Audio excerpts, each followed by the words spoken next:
अस्सलाम वालेकुम बच्चों। अब ये क्लास में जो है सिचुएशन जो है मैं करवा रहा हूँ, जो क्वेश्चन इस वक्त, अब वो क्वेश्चन है क्वेश्चन नंबर 15, ठीक है। और ये सबसे इंपॉर्टेंट क्वेश्चन है। अब इसमें जो सबसे ज्यादा जो चीज समझानी है स्टार्ट होने से पहले, ताकि एक कॉन्सेप्ट आपका बन जाए, और वो पता है क्या है, उसको हम कहते हैं ओवरड्राफ्ट। जरा गौर से सुनिएगा, ओवरड्राफ्ट किसे कहते हैं। देखो, जब भी कोई शख्स बैंक में अकाउंट खुलवाता है तो वो शख्स बैंक में अपने अकाउंट में जितने पैसे डिपॉजिट करेगा, याद रखो, उससे ज्यादा वो नहीं निकलवा सकता। यानी अगर फर्ज कीजिए कि मैं बैंक अकाउंट खुलवाता हूं और मैं अपने बैंक अकाउंट में 10,000 रुपए डिपॉजिट करता हूं, तो मैं पैसे जब निकलवा सकता हूं तो 10,000 से कम या ज्यादा से ज्यादा 10,000। वैसे अगर प्रैक्टिकल बात बताऊं तो 10,000 सारे भी नहीं निकलवा सकता, क्योंकि कुछ चीजें बैंक अपने चार्जेस के नाम पे काट लेगा। लेकिन कहने का मकसद इसको बताने का यही है कि हम जितने पैसे होते हैं उतने ही पैसे निकलवा सकते, उससे ज्यादा पैसे नहीं निकलवा सकते। मगर चूंकि यहां पर बैंक जो है वो बनता है या चलता है वो बिजनेस की फैसिलिटीज या बिजनेस को फैसिलिटी प्रोवाइड करने के लिए, बिजनेस को सहूलत प्रोवाइड करने के लिए बनता है, चलता है, तो वहां ये होता है कि बैंक जो है अक्सर एक फैसिलिटी प्रोवाइड करते हैं। जैसे लोन की फैसिलिटी होती है, वैसे ही एक फैसिलिटी प्रोवाइड करते हैं अपने बिजनेस वालों को, अपने अकाउंट होल्डर को। क्या कि आप अपने अकाउंट में मौजूद पैसे से ज्यादा पैसे निकलवा सकते हैं। यानी अगर मेरे अकाउंट में 10,000 रुपए हैं तो मुझे बैंक एक लोन की ऑफर करता है, कहता है ऐसा करिए कि हम आपको जनाब 5,000 की ओवरड्राफ्ट फैसिलिटी देते हैं।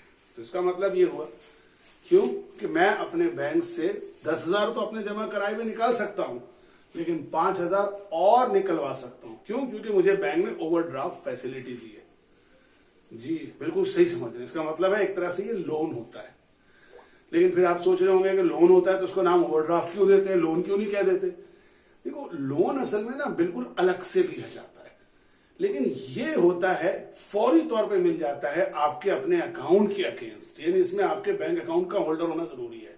लोन के लिए तो आप कहीं भी अप्लाई कर सकते हैं, लोन मिल जाएगा। लेकिन ये होता है कि आपके अकाउंट में, और इसकी वजह यही होती है ना कि जो बिजनेस है ना बेटा, आप समझते हो कि उसमें टाइमिंग बहुत इंपॉर्टेंट होती है। अगर सही वक्त पर आपने सही फैसला कर लिया तो आप बहुत प्रॉफिट कमा सकते हैं, और सही वक्त पर अगर आपने सही फैसला नहीं किया तो आप प्रॉफिट नहीं कमा सकते।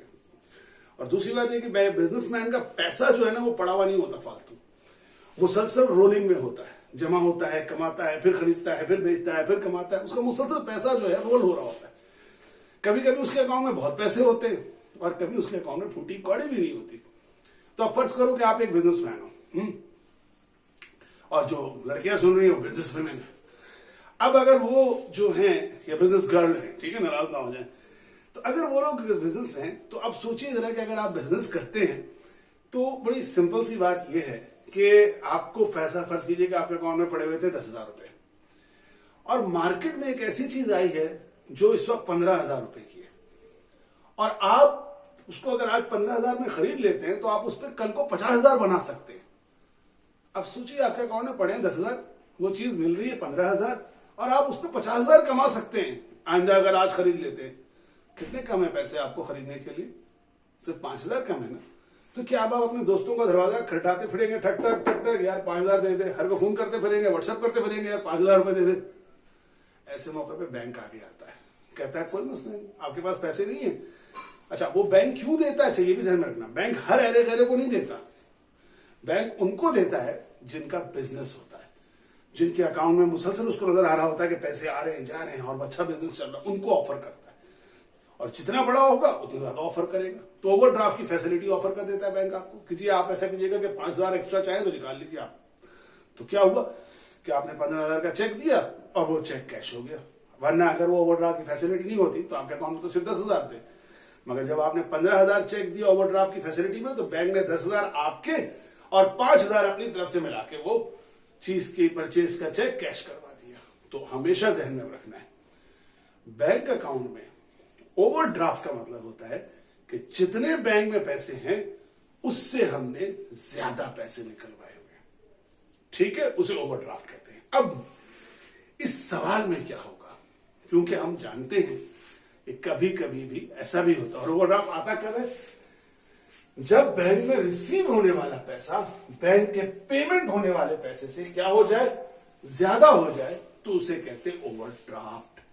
तो सिचुएशन आज ये है कि जब आपके पास ये लिखा हुआ आएगा, जैसे अब इस सवाल में आप अगर A15 पढ़िए तो लिखा हुआ है कि company uses 3 column cash book on the date of balance, cash in hand is 30,000 और कैश इन बैंक 8,000 ओवरड्राफ्ट।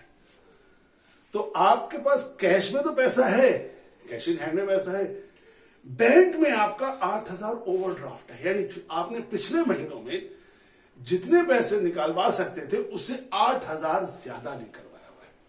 तो अगर कभी भी किसी क्वेश्चन में बैंक के आगे वो ओवरड्राफ्ट लिख दे तो कैशबुक का सवाल शुरू पहले कैसे होगा, ठीक है, देखना गौर से।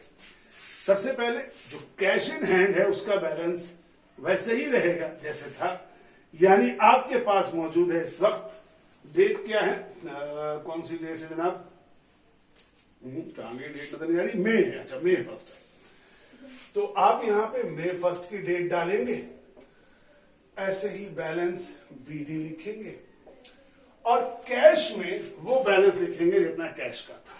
कितना कैश का बैलेंस था, 30,000।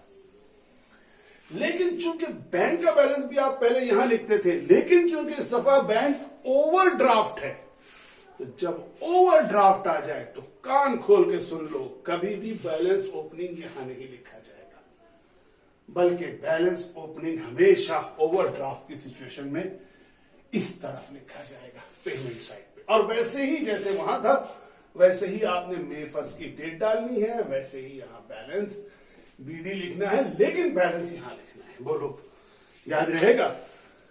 तो ओवरड्राफ्ट समझ में आ गया, एक लॉजिक कॉन्सेप्ट, क्या कि जितना पैसा मेरे पास था उससे ज्यादा पैसा अगर मैं बैंक से निकलवा लूं तो उस सिचुएशन को कहा जाता है ओवरड्राफ्ट सिचुएशन। और शुरुआत किस तरह होती है, और कुछ और ज्यादा कॉम्प्लिकेशन में मत पड़ना, बस कैसे पता चलेगा तुम्हें कैशबुक में क्या सवाल आएगा, कोई मसला नहीं, कुछ नहीं करना, कोई बड़ी बात नहीं। जो सबसे मेन स्टार्टिंग सब होगा वो ये होगा कि सवाल शुरू होगा और लिखा होगा ओवरड्राफ्ट है, आपका ओवरड्राफ्ट है, तो आपने रिसीव साइड पे नहीं लिखना, आपने किस साइड पे लिख देना, पेमेंट साइड पे, ठीक है। फाइनल ये क्वेश्चन आया है, बताता हूं अभी कौन सा। उसके बाद अब शुरू आगे फिर कुछ नहीं, कोई मसला नहीं, जैसे सवाल करते हो वैसे करो। पहला सवाल अब तेजी करूंगा, ठीक है। सोल्ड गुड्स एंड रिसीव 15,000, बेचा और साथ लिखिए, लिखिए मेरे पास, लिखिए सेल्स, कितना बेचा जनाब, हमने बेचा, सोल्ड गुड्स एंड रिसीव क्या है, 15,000 ही आप प्लेस कर दीजिए। फिर आगे चलिए, क्या हुआ, purchase goods and paid cash, ठीक है, 3 तारीख यहां लिखिए, परचेजेस लिखिए, कितना पे किया कैश से, 9,000, कैश इन हैंड में 9,000 लिख दीजिए।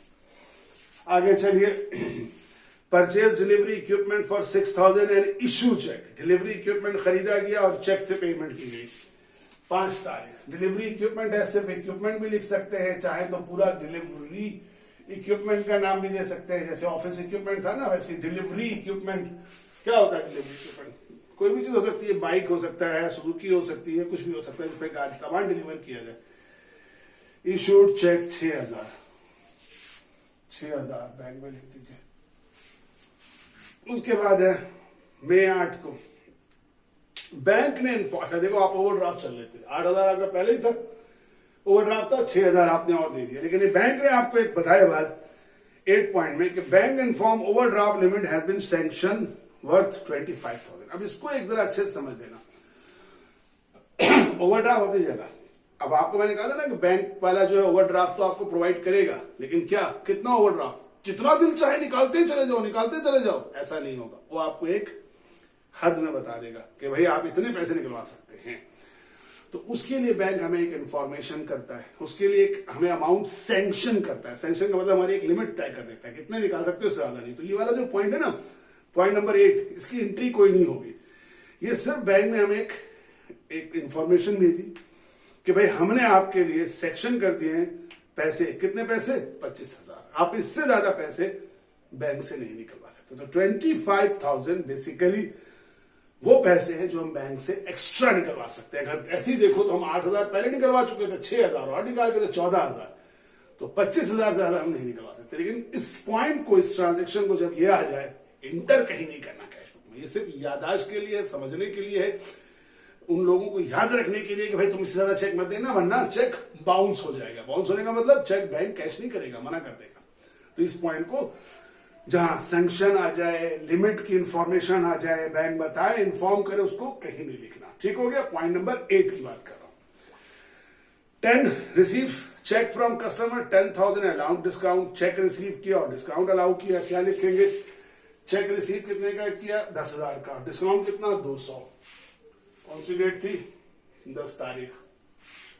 10 तारीख अकाउंट रिसीवेबल 200 रुपए। चेक रिसीव किया है, डिपॉजिट का कोई जिक्र नहीं, तो कैश के कॉलम में। फिर क्या है?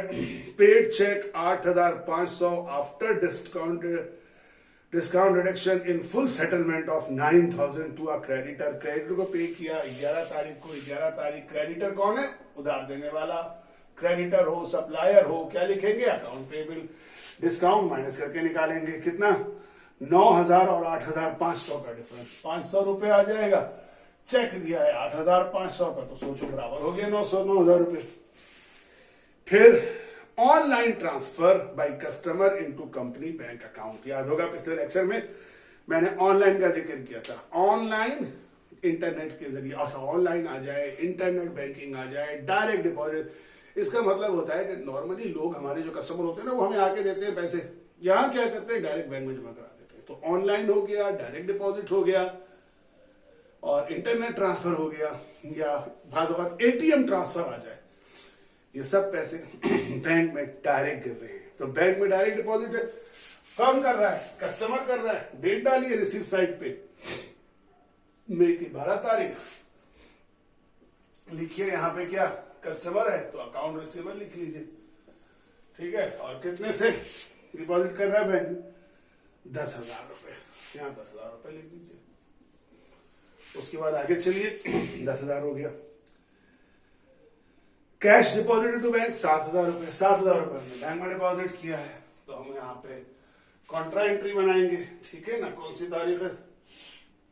15 तारीख। 15 तारीख को कैश लिखा, कॉन्ट्रा का सी बनाया और कितने रुपए? 7,000 रुपए बैंक में डिपॉजिट हुए। 7,000 यहाँ लिखिए, दोबारा 15 लिखिए, बैंक लिखिए, कॉन्ट्रा लिखिए, 7,000 रुपए कैश इन हैंड में लिख दीजिए। ठीक हो गया। ये बार बार सिखा चुका हूं इस पॉइंट को। फिर withdrew from bank for private use 18 तारीख की डेट डालिए। प्राइवेट यूज के लिए निकालते हैं तो ड्राइंग आ जाएगा। ड्राइंग में अब आपने कितने? 8,000 रुपए, और फिर बैंक से ही निकाले हैं तो 8,000 रुपए यहां लिख दीजिए। फिर क्या है? Withdrew cash from bank for office use 6,000। Office use Contra entry है। 25 तारीख की डालिए। इधर बैंक लिखिए, कैश लिखिए। कितने पैसे हैं जनाब? 6,000। 6,000 कैश में लिखिए। इधर भी 25 तारीख डालिए, इधर आप कैश लिखिए, कॉन्ट्रा लिखिए और इधर पैसे बैंक में लिख दीजिए 6,000 रुपए। उसके बाद आ जाइए, पेड सैलरीज फ्रॉम कैश से पे किया और कौन सी तारीख है? 30 तारीख को सैलरी पे किया आपने। 30 की डेट डालिए, लिखिए सैलरीज एक्सपेंस और कितना? 9,000 कैश में लिख दीजिए 9,000। 31 मई को आपने चेक इशू किया रेंट के लिए, तो रेंट एक्सपेंस लिखिए और चेक के कॉलम 4,000 यहां लिख दीजिए। ठीक हो गया। अब उठाई जाए, टोटल करते हैं। यहां पे इस तरह लाइन लगाया, ये लाइन ड्रॉ की। टोटल करने के लिए आप लोगों को कैलकुलेटर उठाना पड़ेगा। देखते हैं मेरी कोई मदद करता है, अपने में गुम रहता है, कैलकुलेट करने में आते हैं नहीं आते हैं, देखते हैं। तो 200 रुपए डिस्काउंट के इस कॉलम में हो गया, 500 रुपए यहां हो गया। पहला यहां कॉलम का 17,000 बनता है। ठीक है ना। 17,000 इस कॉलम का बन जाता है। 9, 9, 18, 18,000 और 7,000 25,000 मुझे इस कॉलम का नजर आ रहा है। 8, 8, 16, 61,000 इस कॉलम का नजर आ रहा है मुझे, जो दिखाया ही गया आपने यकीनन देखा होगा, मोबाइल नजर आया होगा आपको। इस कॉलम का ही बता दीजिए, दिखा दीजिए बल्कि टोटल आप। जी हाँ, आप सही समझ रहे हैं।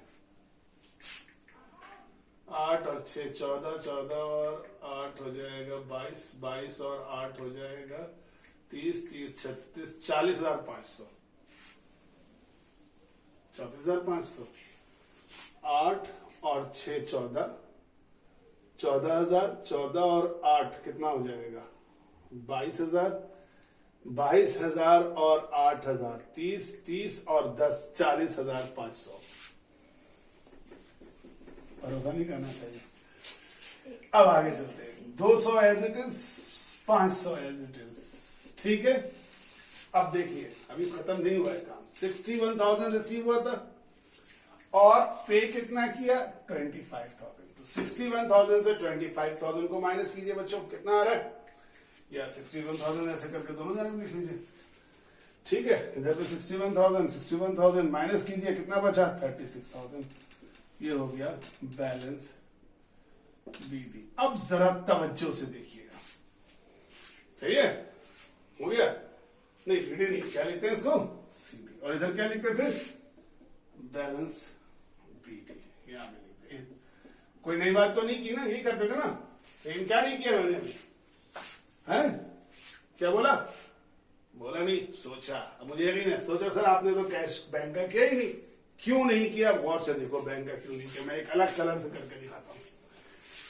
बैंक में पैसे कितने आए 17,000, लेकिन जरा देखो तो बैंक से तो उन्होंने चेक कितने का इशू कर दिया है 40,500 का चेक इशू कर दिया, यानी ज्यादा का इशू किया है। तो सिचुएशन किसकी है, ओवरड्राफ्ट।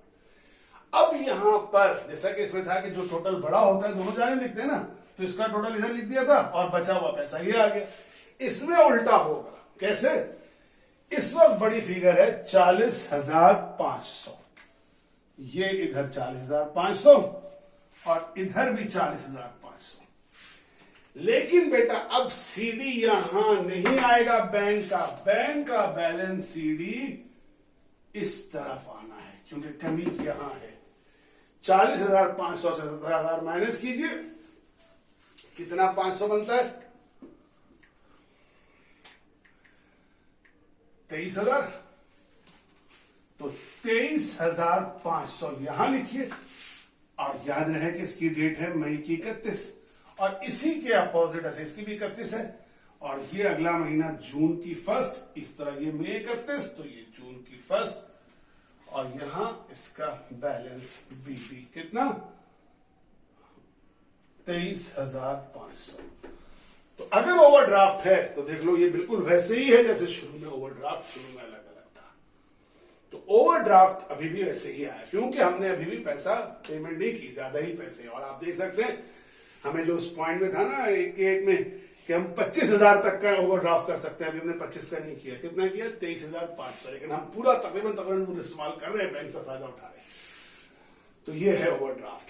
पहली बात शुरू की बात समझाई कि सवाल में क्या है, और से दफा फिर सुन लीजिए। जब भी शुरू होगा सवाल और ओवरड्राफ्ट कहेगा, कैश का नहीं लिखिएगा, बैंक का पेमेंट में लिखिएगा, ठीक है। और सब कुछ बिल्कुल नॉर्मल अंदाज में करते रहिए, लेकिन जब आखिर में आइए और अगर उसमें आप फिर देखिए कि कैश का रिसीव कम है और बैंक से पेमेंट ज्यादा है, तो आप समझ आइए कि अभी भी ओवरड्राफ्ट है। तो फिर उसमें उल्टा होगा, सीडी कैश का सीडी और कैश का बीडी नॉर्मल अपने पहले जैसे आएगा, लेकिन बैंक का सीडी और बैंक का बीडी उसके अपोजिट साइड पे आएगा। क्यों, क्योंकि वैसे ही ऊपर वाला रखना है, ठीक है। तो इसी तरह का सवाल है 515 के नीचे मौजूद होगा, 16 करिएगा। और याद होगा मैंने क्वेश्चन 7 रोक दिया था तुम लोगों का, याद है, उसका आखिरी बैलेंस नहीं करवाया था, उसमें भी ओवरड्राफ्ट आ रहा था। असल में शुरू में नहीं था, आखिर में आ रहा था, तो उसको भी ऐसे ही करेंगे, ठीक है। बहरहाल अभी ये 15 करो और 16 करो, 17 करो, इसके नीचे क्वेश्चंस करो, तो ये सारे ओवर। और ये भी ध्यान में रख लो कि एक दो ऐसे सवाल भी हो सकते हैं जिसमें शुरू में ओवरड्राफ्ट हो, आखिर में ओवरड्राफ्ट ना हो।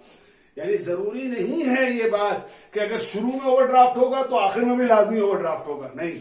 हो सकता है शुरू में ओवरड्राफ्ट हो, बाद में ओवरड्राफ्ट ना हो, हमने खत्म कर दिया, या हो सकता है शुरू में ओवरड्राफ्ट ना हो, सिर्फ आखिर में ओवरड्राफ्ट हो। तो जब होगा तब करोगे, नहीं होगा तो नहीं करोगे। ठीक है, मजीद इस पे आप सवाल पूछ सकते हैं। दैट्स ऑल, फिर मिलते हैं इंशाल्लाह। अल्लाह हाफिज।